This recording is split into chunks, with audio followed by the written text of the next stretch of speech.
Hello guys! Welcome to Line Table Screen Printing. I'm Jericho from Jury. For today's video, we will teach you how to use this registration attachment to our line table press. This can be also applied on our single line table press. So we're going to teach you how to install it in the wooden screen and how to adjust it to our line table press. We're using 3 nails before, but now we're using this new registration attachment. If you are interested how the 3 registration attachment work, I will put the link in the description so you can watch it. So without further ado, let's get started.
Welcome back guys, we're here in the production area. First thing we need to do is to check our registration panel in our line table press if it's centered or not in the flatten using L-square ruler. Our line table press is special because we build this ourselves. We can just adjust the square bar, but don't worry if you cannot adjust the registration panel in your line table press like in our single line table press that we built, because our registration attachment in the screen can be adjusted as well. That's the purpose of this video. I'm going to teach you how to adjust the registration attachment, but I just want to show you how our line table works so you can have an idea if you're going to build this one. You can watch our DIY line table press if you are interested how to build one. I will put the link in the description.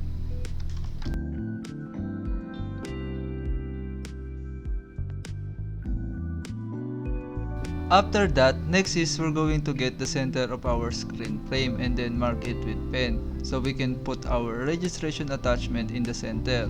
You can do this to avoid too many adjustments in the registration attachment, but if you want to skip this, you can put the registration attachment in the screen frame and you can adjust the registration attachment. But for us, we need to save time for adjusting the registration attachment after we burn the screen, so we need to do this. How to get the center of your screen frame? It's just easy. Place your screen frame on the flatten and then measure it both sides of the screen frame using your hand or ruler. Just like this.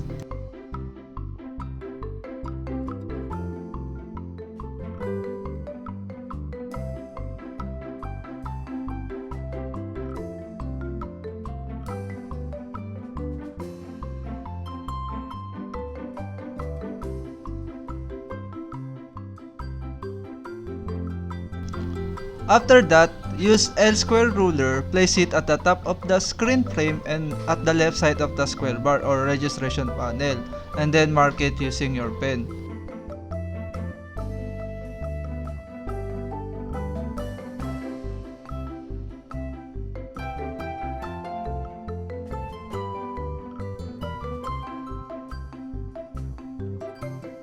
And also, we need to mark it at the bottom so that the screen frame is perfectly centered. There's another purpose why we need to put also at the bottom, but I'm not going to discuss it here. Maybe in other videos.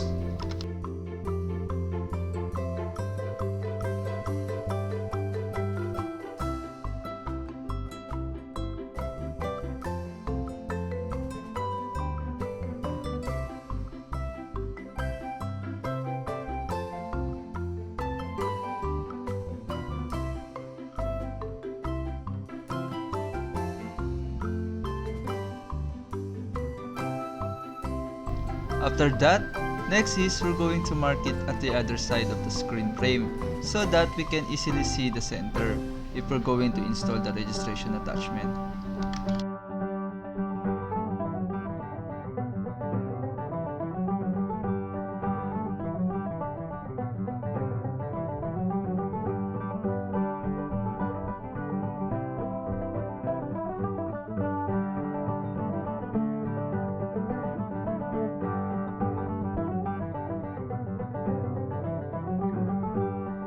Then after that, we can now install our registration attachment.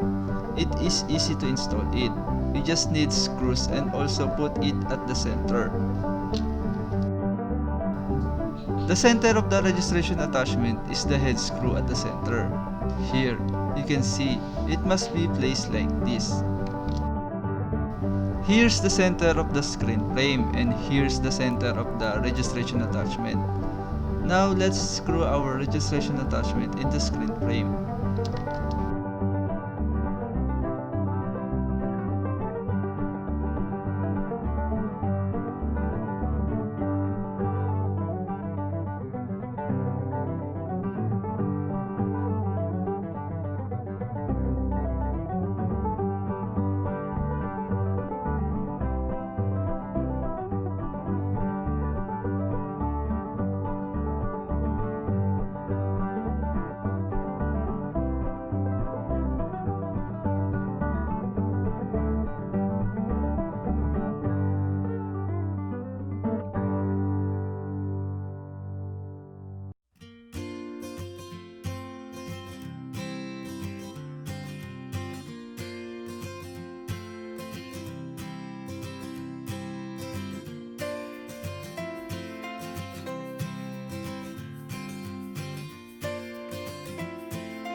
Now let's put the screws and bolts both sides of the registration attachment. I will discuss to you later what is the purpose of that.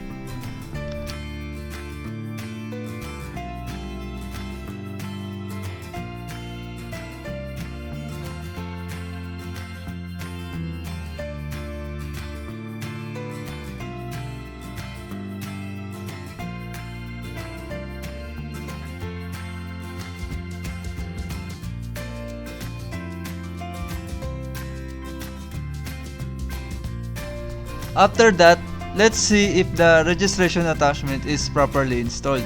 I think this is good. You can see the registration attachment is already at the center, so we don't need to adjust it. But I'm going to show you how we can adjust this, so that if the design is off or not centered, we can just adjust it. Now let's go to our next screen frame.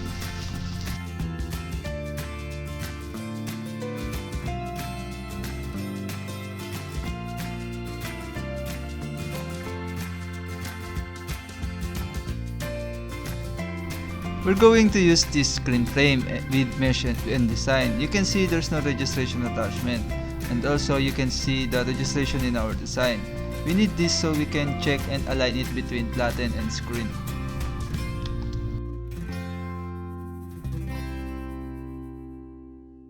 In this method, we can easily center the design if we're going to print it.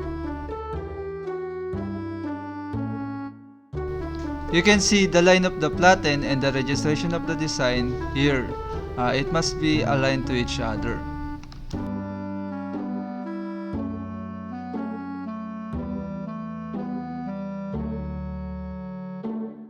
Same procedure, guys. We need to mark it at the top of the screen so that we can easily the center of this frame.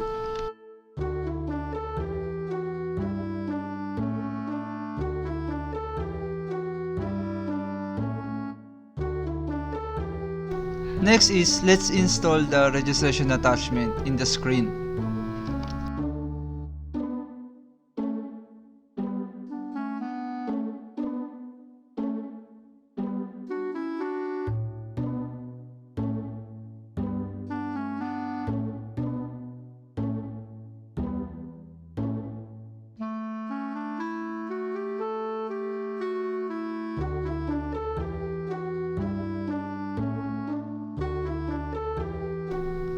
Then let's place it to our platen and let's see if the design is aligned on the platen.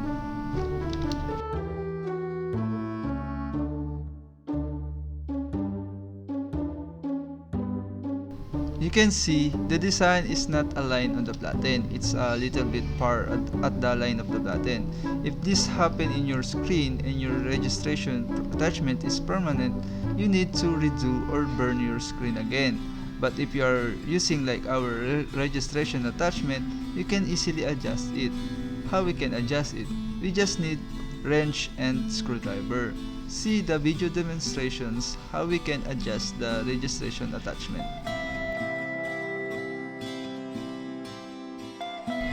We need to turn it clockwise to insert the screw at the hole because we need to move it at the right side. If you want to move it at the left side, you need to turn it counterclockwise to loosen up the screw.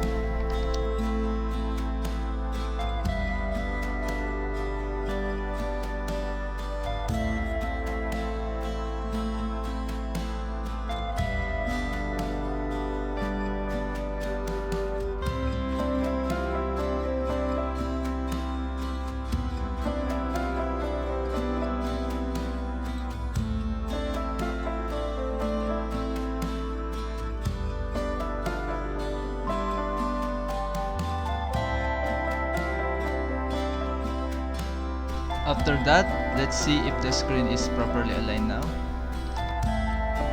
I think it is okay now.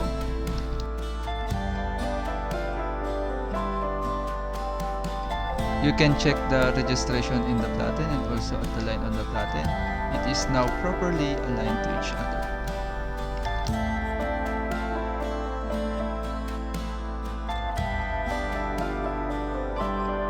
Next is lock it using your wrench.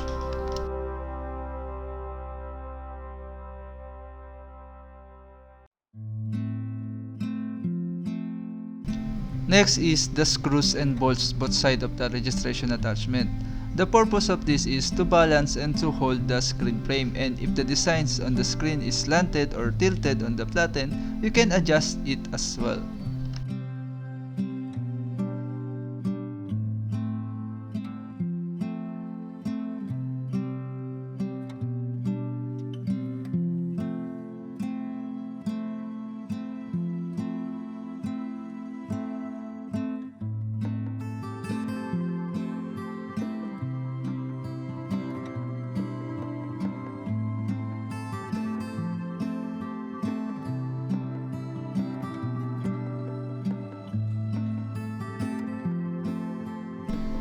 After that guys, let's check it if the registration attachment is properly aligned. You can see the registration on the screen and the line on the platen is properly aligned now.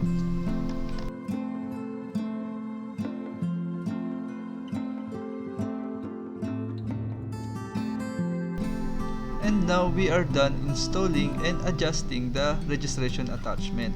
Next is we're going to print this on the t-shirt.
And we are done. If you have a questions or suggestions, don't hesitate to leave a comment below and we will answer it. Thank you guys.